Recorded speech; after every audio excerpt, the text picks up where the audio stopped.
Today I'm going to show you how to retrofit a wooden national hive with cork insulation.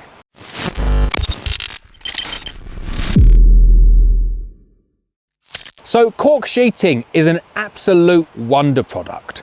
For every 1 inch of cork sheeting, you get the equivalent of 4 inches of cedar. That's pretty remarkable considering that most cedar hives only give you about 20 millimeters of wood. So by replacing that with a 20 millimeter sheet of cork insulation, you're effectively getting a 5-inch wall of cedar. Bees love insulation, I love insulation, and I've seen firsthand the benefits that you can get by really insulating your hives well. So in this video, I'm going to show you exactly how to put one of these together. It's a retrofit, so it fits on all wooden national systems. All I'm doing, cutting up some cork sheeting, placing it in strategic positions all the way over the wooden national hive, and you end up with a super insulated, really good looking wooden national insulated hive. Now, cork sheeting has remarkable properties. We've spoken a little bit about the insulation properties, but it is essentially a byproduct from the cork industry. They break up all the little bits, they put them together into sheets. It's a really low carbon solution to give you an incredible benefit of insulation.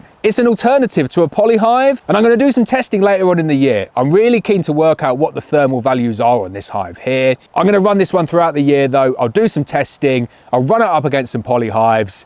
I really like this though. In this video, I'm going to show you how to make it.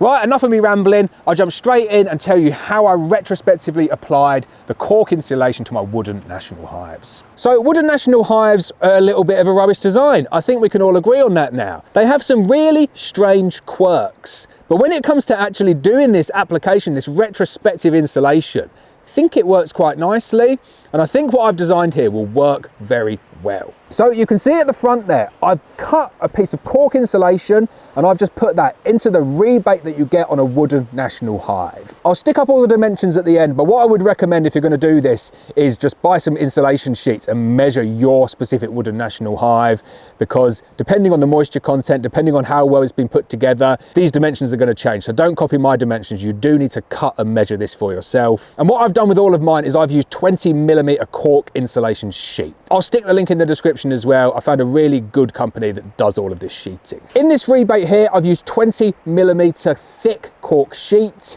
If you go for 25 millimeter, it leaves it completely flush. And what I will end up doing with this as well is I'm going to rebate in, get the router in and put a couple of little handles in there as well. You could go down to like 10 or 15 mil and then leave that grip on there. That would work well. That would probably be a lot cheaper as well, because the 20 mil cork insulation sheet isn't cheap. But for the purpose of this video, it works. I can lift it up there. I've got about 5 to 6 mil of grip.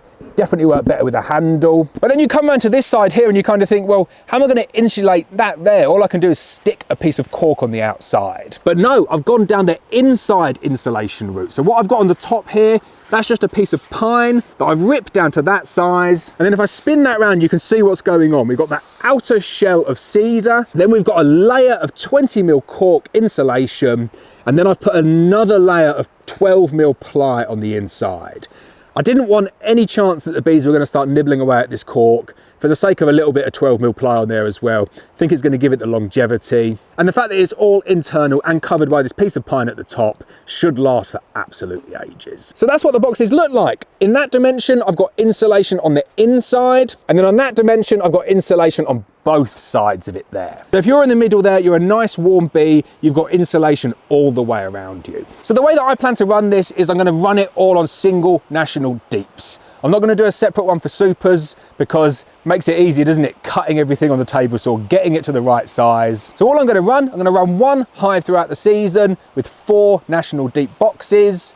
And then anything above that, I'm just going to go straight with standard wooden national supers. If the colonies are that big, at that time of the year, they don't need any help from me in terms of insulation. The brood box will be super warm. Right, so I'll just run through exactly how I put that together now. Take a standard wooden national, you've got your rebate in there. The only angle cut that you need to do on here is a little chamfer. I'm not sure of the angle, I've not measured it. This is no nonsense beekeeping. Get it somewhere in between kind of 45 and 90, that's going to do you well. But I joke around there, you can measure it, you can do this as neat or as scrappy as you like. I always do things scrappy.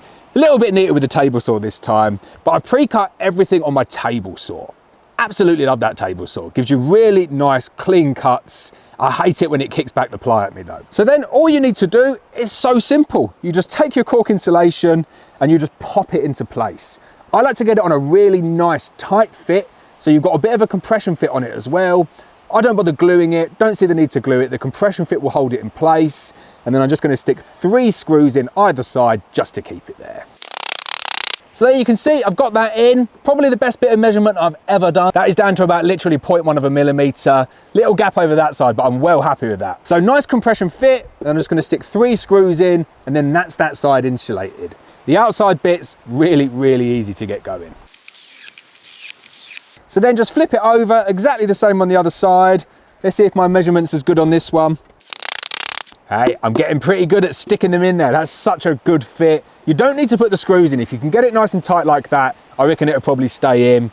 You can glue it in as well. You can get special glue to hold it in. I think no, compression fit, couple of screws, not going anywhere. So this is what the insulation looks like once it's in. You can see, just screwed into position. Nice tight fit.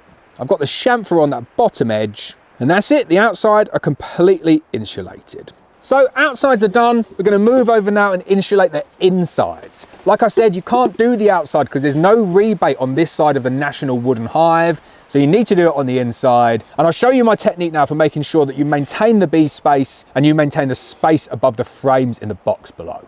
So again, we've got pre-cut cork sheet. This is so Blue Peter, isn't it? Again, I won't put the dimensions up here because I don't want to say it's, say, 37.5 centimeters and yours is 37 centimeters. So you just need to measure it. I'll show you pictures. These are all really straightforward cuts, squares and rectangles. That's pre-cut there, and I'm going to put that inside the wooden national. So here's my wooden national side now. Like I said, I've got my cork completely pre-cut there.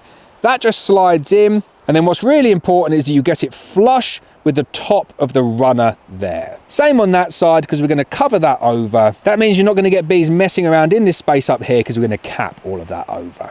Again, we're just going to screw those into position there. Don't need to go all the way down. Holds it in place easily like that. So once you've got your cork sheet in there, I've pre-cut some ply, and we're just going to overlay that ply exactly over. Same again, keep everything nice and flush. Don't bring it up over the top there, because we're going to cap all of that off. And then you can just stick some screws in. If you want to go all the way through to the wood, you can.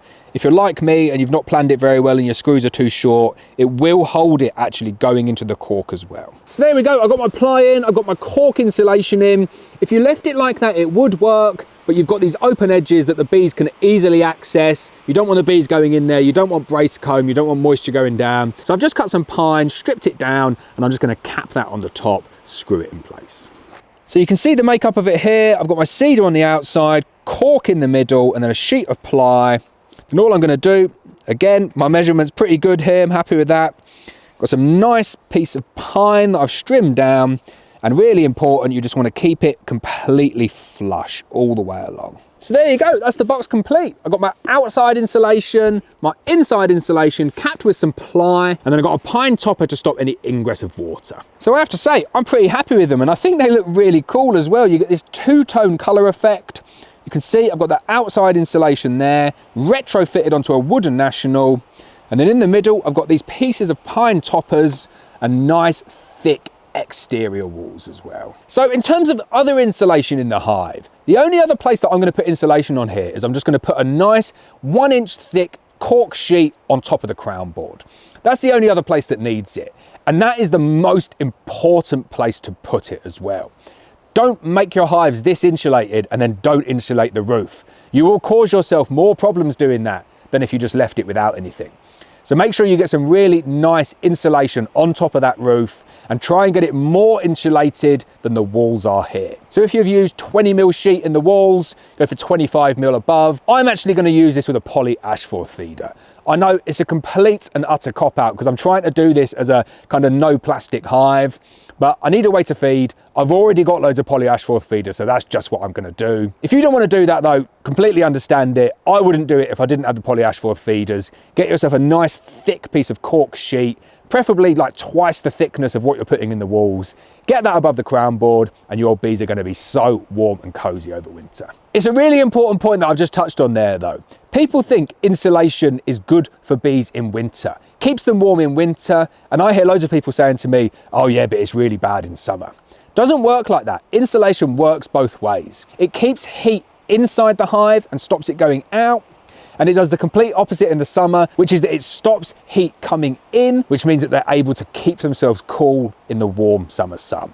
Insulation in the summer is a massive, massive benefit. Couple of things to talk about in terms of operation. You might be thinking, you've lost loads of space, there's not going to be enough frames in there now. The build up that I've done there turns it into a 9-frame hive, which is a really cool number, I think, because I'm obviously going to run this as a double brood configuration. Gives the bees the option to have 18 frames of brood down in the brood area. That is enough for all of the very biggest colonies of bees, so I've not got an issue with that at all. 9 frames fits in there really nicely. I'm going to run a colony in it this year. In April, I'll stick a nuke in there. So definitely hit the subscribe button if you're interested in learning how these bees are going to get on. If you want to know more about how we insulate our beehives and talk about ventilation, here's a video I did talking about top insulation and bottom ventilation.